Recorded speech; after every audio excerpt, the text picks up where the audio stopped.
now, the Northern Ireland Protocol is back in the headlines, with the UK risking an EU trade war over changes to the agreement. I know, like, we're smiling and everything, but how is this still going on? From the backstop to the protocol, it's all been signed. Anyway, joining us now is political correspondent and woman who is never off the TV or radio because everyone calls her all the time, from the Irish Examiner, Aoife Moore, and on Skype is former political editor of The Times, Philip Webster. Thank you both so much for joining us this morning.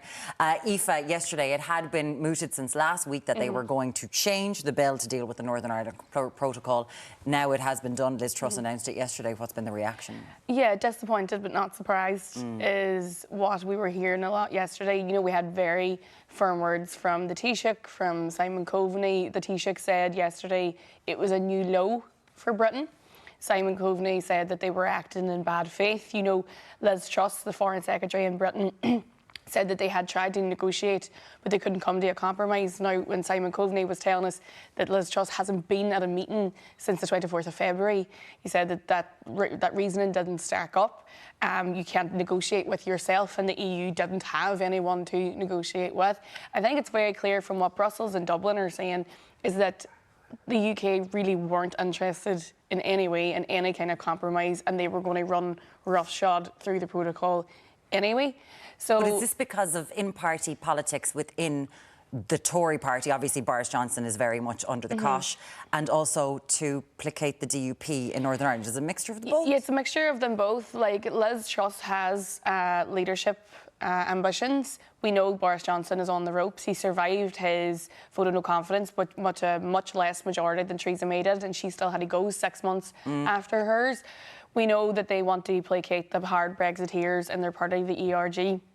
But a lot of this, and this has been briefed out from the Irish government and from Brussels, that they really believe that this isn't about the Good Friday Agreement, and it's not about stability in Northern Ireland. It's about Tory and fighting, and it is the people of Northern Ireland that are going to pay the price for it now. It seems to me the timing is strange on it. Philip, I'd love to bring you in on this. I mean, the UK, I suppose we're seeing this everywhere, the cost of living crisis.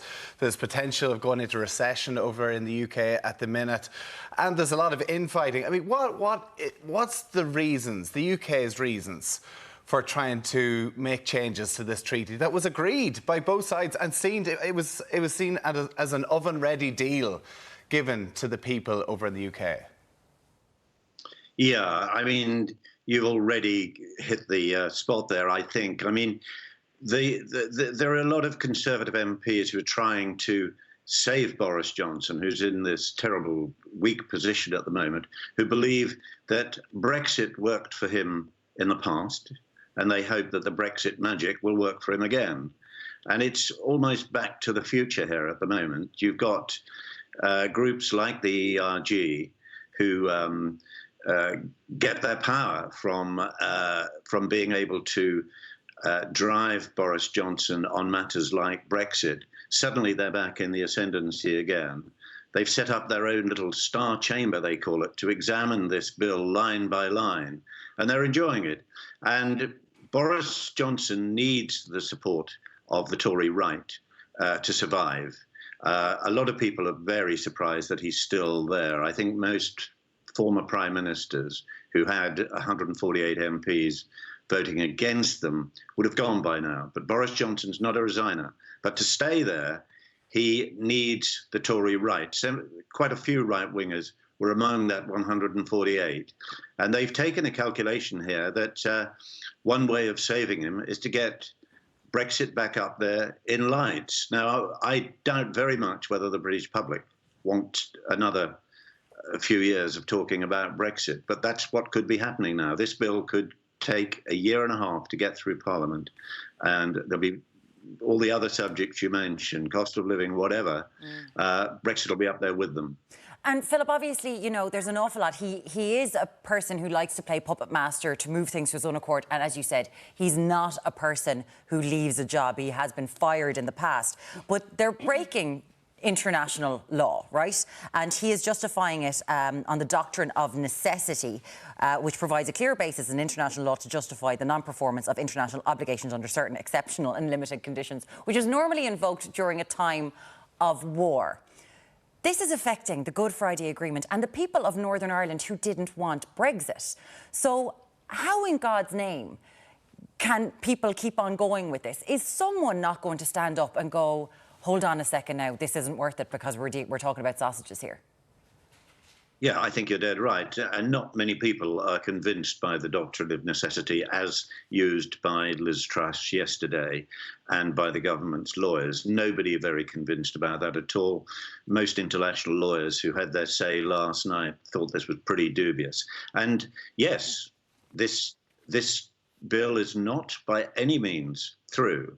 The House of Lords is a largely Remainer body, as it happens. The Conservatives in the Lords do not like this bill.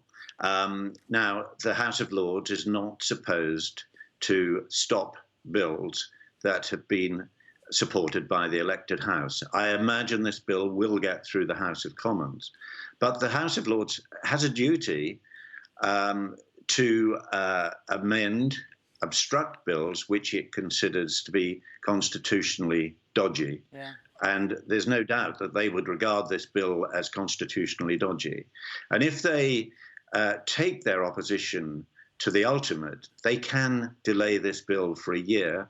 There's a thing called the Parliament Act, under which the government would give up trying to get this bill through the Lords and then bring it back after a year, and it would go through automatically. Now, if the Lords deploy those kind of resources against this bill, it's going to be an awful long fight. Yeah, Boris Johnson's also looking for a more tangible sign from the DUP that they are going to swallow this. They welcomed it, but they haven't yet agreed to go back into the power-sharing executive. Well, it'd be interesting to get Aoife's opinion on this. I mean, the reaction for businesses in Northern Ireland, because it's just playing politics here. Yep. It's leveraging, trying to... Boris Johnson's basically trying to keep himself in the job. Yeah. But this is affecting Northern Ireland, where actually there, on the last year or so, there's been huge growth.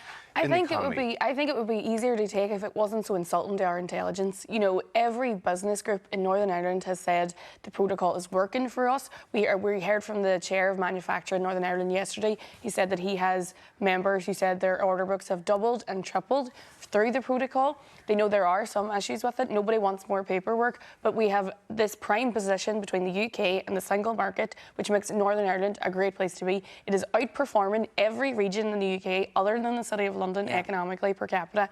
So this notion that there's all these issues with business and that's why they have to change it. That's not true. This is turkeys voting for Christmas. It is, for once in our lifetime, Northern Ireland is actually improving.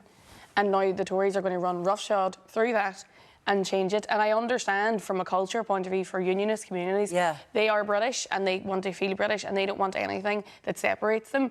But that is also not democracy. There is no majority community in the North anymore. The majority of recently elected MLAs in Stormont support the protocol. 52 of them wrote to Boris Johnson yesterday asking him not to do this. This is not democratic. And I would also point out that the people in Northern Ireland didn't vote for Brexit anyway. So we were already being taken out of the EU by our own... But are you seeing a difference from DUP supporters? Obviously, they're trying to get them back into Stormont. We'll see what happens in September. Like, they're still not back in Stormont in the power-sharing executive. Are DUP supporters going to go for this rather than going, lads, people are going to lose jobs? The only thing I think is I can safely say, right, there is nothing so unpopular as a Stormont stalemate. The last time Stormont collapsed, Sinn Féin and the DUP were deeply, deeply unpopular because of it. The people of Northern Ireland do not want this collapse of the executive. The health service is in a shambles. There's £300 million sitting in the bank account waiting to be spent in Northern Ireland. They can't be spent because there's no executive to sign it off. The DUP know that they will pay for it on the doors if they keep this going any longer than they have to. I think yesterday Jeffrey Donaldson didn't want to come on too strong. He said, yeah, we'll have a look at it, we'll think about it, and then we'll go. But I do think the pressure from the people in Northern Ireland will be on them then, and they know that they can't stay out of Stormont for too long because they will pay for it then with the electorate. It's fascinating stuff, isn't it? But really, when it comes to Boris Johnson, like, nothing surprises us anymore. And this is so serious, but we didn't get to talk about the fact that Liz Truss called Micheál Martin our Taoiseach yesterday. He's our Taoiseach. She's the foreign secretary of our nearest neighbour. And she can say Taoiseach. And loves to get on with Neil Martin, the Taoiseach. Ethan Moore, of course, political correspondent with the Irish Examiner. And Philip Webster, a former political editor at the Times. Thank you so much for joining us so early this morning. Absolutely. Our Taoiseach. Someone should just make him a badge. That's what you called him yesterday. I thought Murren was bad. I know. And Taoiseach. It's the easiest one to say, Irish word. Anyway, thank you so much this morning.